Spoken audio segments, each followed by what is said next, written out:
এবার detention camp কেন? আর তার জেরে কি বিপদ বাড়ল অনুপ্রবেশকারী সন্দেহে ধৃত বাংলাভাষী শ্রমিকদের? অবৈধ বিদেশিদের জন্য রাজ্য আর কেন্দ্রশাসিত অঞ্চলগুলিকে ডিটেনশন ক্যাম্প তৈরির নির্দেশ স্বরাষ্ট্র মন্ত্রকের। মঙ্গলবার একটা নোটিশ এসেছে আর সেখানেই এই নির্দেশ দিয়েছে স্বরাষ্ট্র মন্ত্রক। দেশে গতকাল থেকে অভিবাসন আর বিদেশি নাগরিক সংশোধনী আইন কার্যকর হয়ে গিয়েছে, যে আইনে বলা হয়েছে কোনো অনুপ্রবেশকারী ধরা পড়লে তাকে নিজেদের দেশে ফেরত না পাঠানো পর্যন্ত ডিটেনশন ক্যাম্পে রাখতে পারবে সংশ্লিষ্ট রাজ্যের সরকার।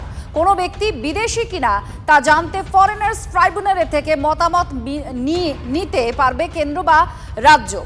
কোনো ব্যক্তি বিদেশি নন বলে তার দাবি সমর্থনে প্রমাণ দিতে ব্যর্থ হলে বা জামিনের ব্যবস্থা করতে না পারলে তাকে ডিটেনশন ক্যাম্পে রাখা হবে বলে জানিয়েছে স্বরাষ্ট্র মন্ত্রক। এখন এরপর থেকেই প্রশ্ন উঠছে, এবার রাজ্যেও কি ডিটেনশন ক্যাম্প? সায়ন্ত আমাদের প্রতিনিধি নোটিশ সম্পর্কেই বিস্তারিতভাবে জানাচ্ছেন। সায়ন্ত, প্রথমেই স্বরাষ্ট্র মন্ত্রকের দেওয়া গতকালের নোটিশ নিয়ে একটু জানতে চাইবো, কি বলা হয়েছে? এটা মূলত বলা হয়েছে যে রাজ্যে আটক শিবির অর্থাৎ ডিটেনশন ক্যাম্প আরো বৃদ্ধি করতে বলা হয়েছে। কারণ যেটা মূলত বোঝা যাচ্ছে যে যদি অনুপ্রবেশকারী কেউ ধরা পড়ে তাদেরকে নিজ দেশে পাঠানোর আগে ডিটেনশন ক্যাম্পে রাখতে হবে, এবং সেই কারণে কিন্তু বিদেশ দেশে যে দেশ থেকে তারা অনুপ্রবেশ ঘটবে অর্থাৎ তাদের দেশ থেকে এই দেশে অনুপ্রবেশকারী হিসেবে তারা চিহ্নিত হলে সেই ডিটেনশন ক্যাম্পে তাদের রাখা হবে।